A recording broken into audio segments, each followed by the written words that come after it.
आज की कहानी बीते कल की गूंज। ये कहानी एक जादुई रेडियो और समय के सन्नाटे के बारे में है। आकाश को पुरानी चीज़ें जमा करने का बहुत शौक था। एक दिन उसे कबाड़ी की दुकान पर एक बहुत ही पुराना लकड़ी का बना रेडियो मिला था। दुकानदार ने उसे चेतावनी दी, बेटा इसे ले तो जा रहे हो, पर याद रखना ये सिर्फ आवाज़ें नहीं सुनाता, ये बीते हुए कल को बुलाता है। आकाश ने हंसकर उसे खरीद लिया और अपने कमरे में ले गया। रात के ठीक 12 बजे आकाश ने रेडियो का नाम घुमा शुरू किया। अचानक खरखराहट के बीच एक साफ आवाज़ आई। वहाँ एक न्यूज़ चैनल था, लेकिन खबरें आज की नहीं बल्कि 30 साल पुरानी थी। आकाश को लगा कि शायद कोई पुराना टेप बजा होगा। तभी रेडियो से एक अनाउंसर की आवाज़ आई, अगली खबर हमारे श्रोता आकाश के लिए। आकाश खिड़की बंद कर लो, बाहर बहुत ठंडा है। आकाश के हाथ कांपने लगे। कमरे में कोई और नहीं था। फिर रेडियो का उसका नाम कैसे पता चला?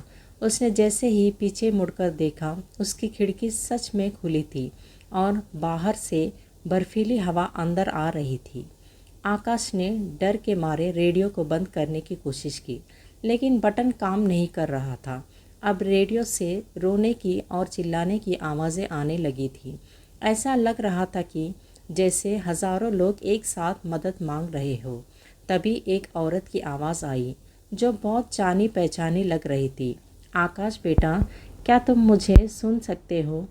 वो उसकी माँ की आवाज़ थी, जिनकी मौत सालों पहले एक हादसे में हो गई थी। आकाश भावुक हो गया था और रेडियो के करीब जाकर बोला, माँ क्या आप सच में वहाँ हैं? रेडियो से आवाज़ आई, हाँ बेटा, लेकिन यहाँ बहुत अंधेरा है। क्या तुम मुझे बाहर निकालोगे? बस अपना हाथ इस स्पीकर पर रखो। जैसे ही आकाश ने अपना हाथ रेडियो के जालीदार स्पीकर पर रखा, उसे महसूस हुआ कि उसका हाथ अंदर की तरफ खींच रहा है। रेडियो के अंदर से ठंडी और नुकीली उंगलियों ने उसका हाथ पकड़ लिया था। आकाश ने आईने में देखा। उसके आँखों के सामने उसका शरीर धीरे धीरे धुंधला हो रहा था, जैसे टीवी का सिग्नल खराब हो जाता है। रेडियो की आवाज़ अब तेज़ और डरावनी हो गई थी। अगली सुबह पड़ोसियों ने देखा कि आकाश के कमरे का दरवाज़ा खुला है। कमरा बिल्कुल खाली था। मेज़ पर बस वो पुराना लकड़ी का रेडियो रखा था। जब पुलिस ने रेडियो चालू किया तो उसमें से कोई न्यूज़ नहीं आ रही थी। बस एक नौजवान लड़के के हांफने के और रोने की आवाज़ आ रही थी, जो बार बार कह रहा था, कोई है क्या? कोई मुझे सुन सकता है? आज भी वो रेडियो उसी दुकान पर है। अगर आप उसे ध्यान से सुनेंगे तो आपको उसमें नई नई आवाज़ें सुनाई देंगी। शायद अगली आवाज़ आपकी हो सकती है। आकाश अब उस लकड़ी के बक्से के भीतर कैद हो चुका था। उसके लिए बाहरी दुनिया अब केवल एक धुंधली रोशनी और शोर की तरह थी। वो रेडियो की तरंगों के बीच फंस गया था। आकाश ने महसूस किया कि वो एक ऐसी जगह पर है जहाँ सिर्फ काला अंधेरा है और चारों तरफ बिजली की लहरें दौड़ रही थी।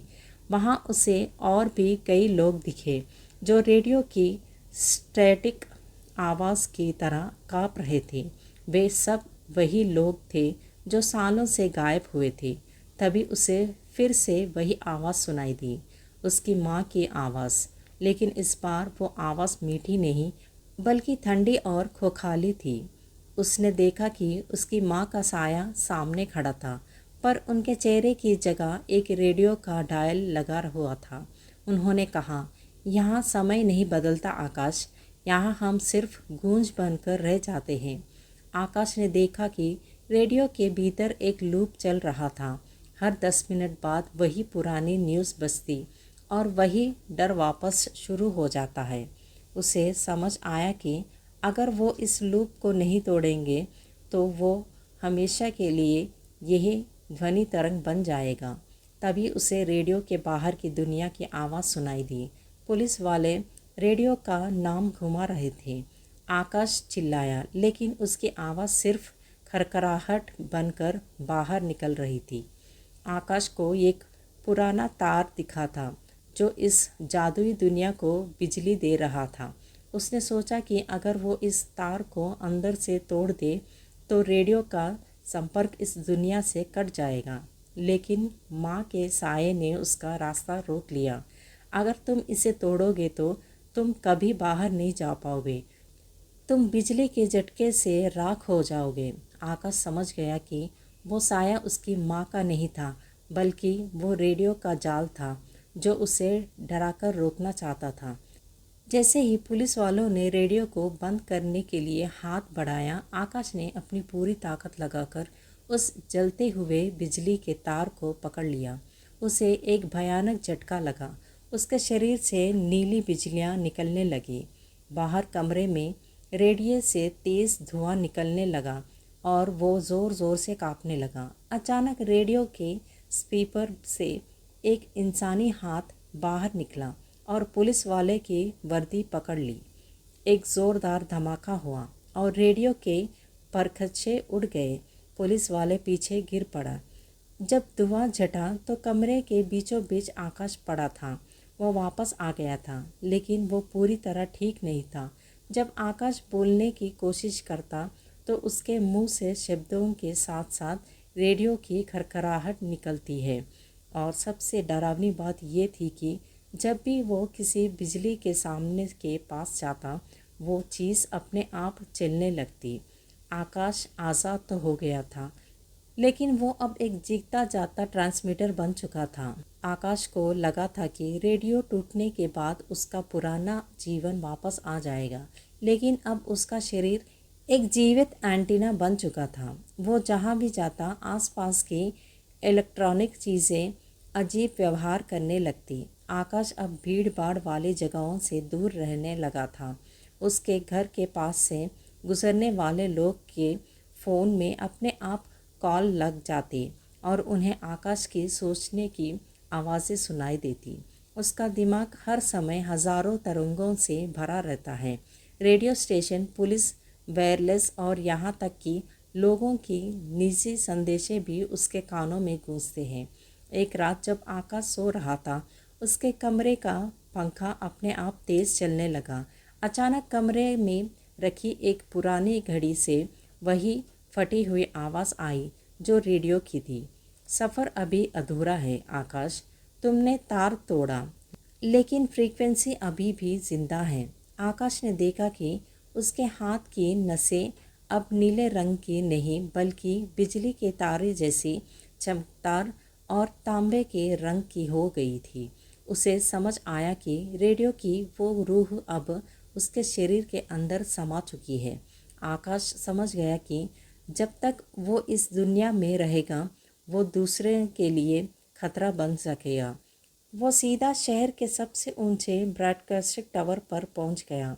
रात का समय था और चारों तरफ घना कोहरा था।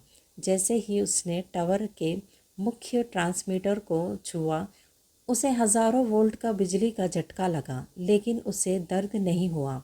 उसने अपनी आंखें बंद कर ली और अपनी पूरी ऊर्जा को एक जगह इकट्ठा किया। वो खुद को एक विशाल सिग्नल में बदल रहा था। एक तेज़ नीली रोशनी आसमान की ओर गई और पूरे शहर की बिजली एक पल के लिए गुल हो गई। जब बिजली वापस आई तो टावर पर कोई नहीं था। आकाश गायब हो चुका था।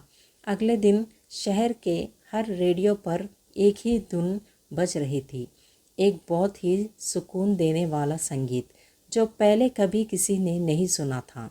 आज भी अगर आप रात के सन्नाटे में अपना रेडियो चालू किया तो आपको कोई डरावनी आवाज़ नहीं सुनाई देगी, बस एक हल्की सी फुसफुसाहट सुनाई देगी। अब मैं सुरक्षित हूँ, अब मैं हर जगह हूँ। आकाश अब इंसान नहीं रहा, वो हवाओं में बहने वाली एक आज़ाद लहर बन गया था। यही इस कहानी का अंत है।